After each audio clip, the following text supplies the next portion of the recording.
जुडो जे लोहार राजपूत बिरादरी जी औरतुनि जो बाअसर व्याजखोरनि ख़िलाफ़ एहतजाजी। पीरसन औरत शर्मिती पूनम लोहार चयो त मुंहिंजो पुटु प्रीतम उर्फ बालू लोहार जुडो में कारोबार करे करोड़े रुपयनि जी ॾेती लेती कंदो हुयो।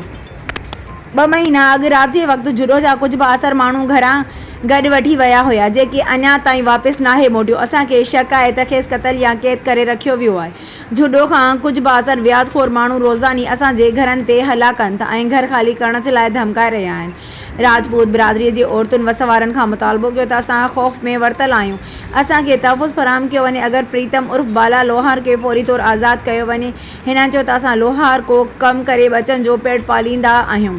बाअसरनि असांजो जीअण जंजाल करे छॾियो आहे। हिननि सूबाई वज़ीर मीर तारिक अली ख़ान टालपुर समेत समूरनि वसवारनि खे मुतालबो कयो आहे त असांखे व्याजखोर माफ़िया खां तहफ़ुज़ ॾियारण में पंहिंजो किरदारु अदा करे। असांजो इहो ई मसइलो आहे बाले वारो।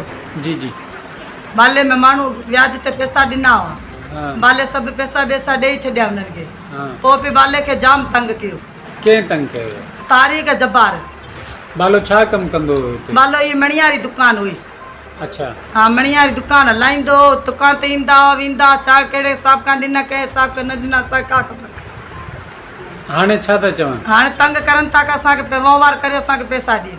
अच्छा, वो बालो आहे किथे आहे? हाणे बाले जी का ख़बर कान आहे, किथे आहे किथे न, उन्हनि खे ख़बर आहे। कॾहिं वियो? 2 महीना थिया आहिनि। तारीख़ जब्बार। हाँ। असांजे घर आया त बसि चयो असां वटि पैसा, बाले खे चयो पैसा बाले जे मुंहुं आहे का। हाँ। पोइ राति जो अधी राति जो जीअं कढी विया, जीअं वापसि असांखे मुंहुं ई कान ॾेखारी।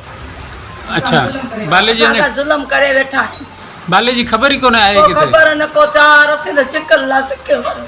2 महीना थिया हिननि जो कारो मुंहुं करे कीअं कढे हुजे ख़बर न को। हाणे अमा छा था चयो? हाणे मूंखे असां ते पुलिस चाढ़े, उहो चाढ़े, उहो चाढ़े, असीं ग़रीब माण्हू किथां पूरो कयूं? चवनि छा था अव्हां? चयो वहिंवार करियो। भई असां वटि छा आहे, ॾिना उनखे वहिंवार असीं छाजो करियूं?